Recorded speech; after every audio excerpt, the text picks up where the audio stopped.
things. First of all, for those of you who know me, I'm a techie at heart, so this is not an issue of getting access to technology for people. I'm a certified Microsoft Small Business Specialist. I worked on space station designing the cabling system for the airlock module, where I was responsible for EMI/EMC analysis, which is electromagnetic interference, electromagnetic compatibility. This is not a foreign subject to me, but I do want to address some of the concerns that I've heard in some of the testimony today and some of the questioning, because there seems to be a couple false Easter eggs being put out there right now. I want to make sure we dispel that right off the gate. Number one, a lot of people apparently have been told that this is something that's going to help out with rural broadband, and I think one of the testimony, and to Senator Hume's credit, he identified that this is not going to help with rural broadband deployment at all. And believe me, as somebody who's been traveling all across the state, I realize the issue with getting a good cell and keeping a conversation going. I understand that it's something that's got to get addressed, but this bill is not addressing that at all.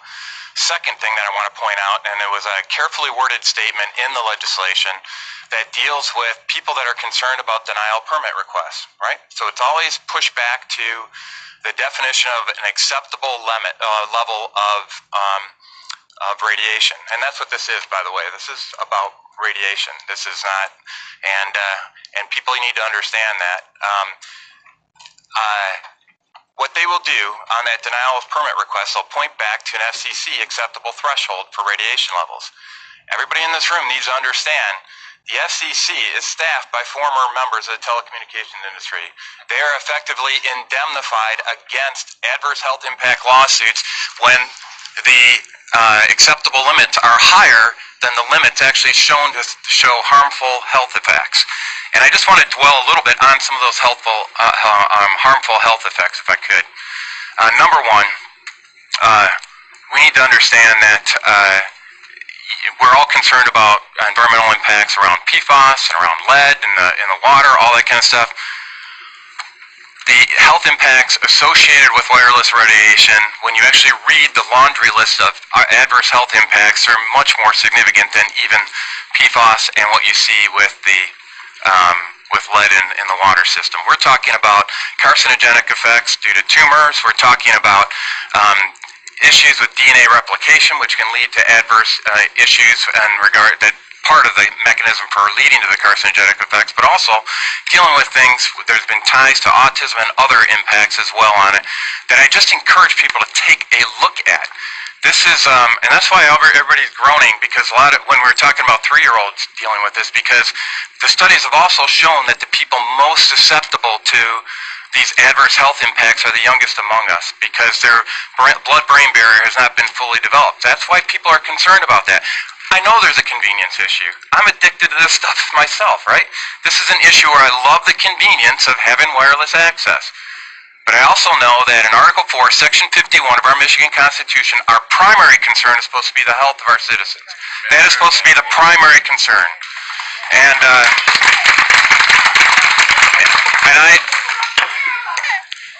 folks, we've done our best to respect your right to be heard. I'm going to ask you to respond in kind and be respectful of this process and not express yourselves one way or the other in that way. So thank you very much for the rest of the day. Hope I don't have to ask again. Yeah, thank you very much, Mr. Chair. And I just want to make sure people understand that constitutional duty. Now, this is not, all of us know in our hearts, we would not knowingly move our family, move our home next to a cell tower, right? We know it implicitly that there's something just not right there. The fact is that there have been studies talking about cell phone usage, and this is $20 million study by the federal government, because they wanted to make sure absolutely beyond a reasonable doubt that they knew exactly what was happening with cell phone technology and cell phone usage. They found and they determined conclusively that there were carcinogenic effects. Now we're talking about what's going on with the 5G system. Just want to make sure everybody understands. The issue with 5G wireless deployment is not the convenience, because we all like the convenience. It's not the ease of deployment, because it's a lot easier just to pop something up on a tree than it is to actually bury it under the ground or route it to somebody's house in a hardware configuration. The issue is that 5G deployment, because it operates in a higher frequency band at 24 to 90 gigahertz, has to use a higher power density level to get through walls and get through solid objects. And that means you're going to have to put these things every 2 to 10 homes. So you're going to have a cell tower every 2 to 10 homes. nobody would move next to a cell tower, right? So this is something that is a serious concern. And once again, remember that denial of request or denial of permit request that you can put in? It's going to point back to the acceptable levels as determined by the FCC. Not the EPA or not the CDC, the ones who usually take care of health concerns, but by the FCC, which is staffed by former members of the telecommunication industry. That's the fox guarding the hen house. That was as a result of the 1996 Telecom Act. So I want to make sure everybody understands that. Sure, there are provisions in this bill that point to the idea of going off and measuring against acceptable health limits, but that's going to point back to the abnormally high FCC thresholds. And there's a chart in here. I'm really upset that I don't have my diagram in here because it would make it very clear, and I'll make sure that everybody on this committee gets access to this chart. We talk about the acceptable limits associated with radiation thresholds in this bandwidth, and the United States is orders of magnitude above what you see in many of the other civilized Western countries like Switzerland or France or even India and Israel as well. And so these acceptable limits are way out of whack with what you see in these other countries. Matter of fact, they've outlawed Wi-Fi access in schools and classrooms inside of Israel, France, actually in California in some areas they've done this as well. And I want to make sure people understand what these risks really are. This is not conjecture. The cell tower impact, so we talked about the cell phone usage. That was done in the United States, the federal government, with an NTP study. For cell towers themselves, they did a similar study, very thorough as well, out in Italy regarding cell phone tower usage. They found the exact same results that they found with the cell phone usage. And so the issue is now with the Senate Bill 637 before us is whether or not we're going to usurp local control and the ability to go off and provide safe zones for people that are electrosensitive. And frankly, those are just the people that are sensitive, right? So there's a lot of other harmful effects that we may not sense until it's too late on a lot of these issues. And frankly, a kid's not going to be able to articulate what's wrong with them or the fact that they're seeing ring-in errors with tinnitus or something like that. The issue is we've got, as legislators, and I'm not saying do away with all technology, but there are ways of going off and getting the Internet of Things. You hardwire this stuff, and there are no issues. Actually, the performance is even better.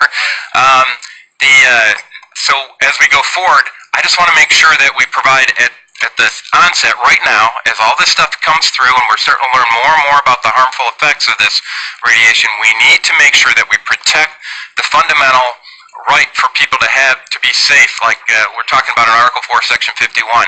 And that means that this bill right now, which essentially usurps that authority and allows utilities to place these devices in any public right-of-way that's out there, which could be as close as 20, 50 feet from somebody's home, we need to make sure that we protect the ability of some people to petition against that, and local municipalities saying, no, not in our area. We're going to be a Wi-Fi radiation-free zone, if you will, to protect the citizens in that area.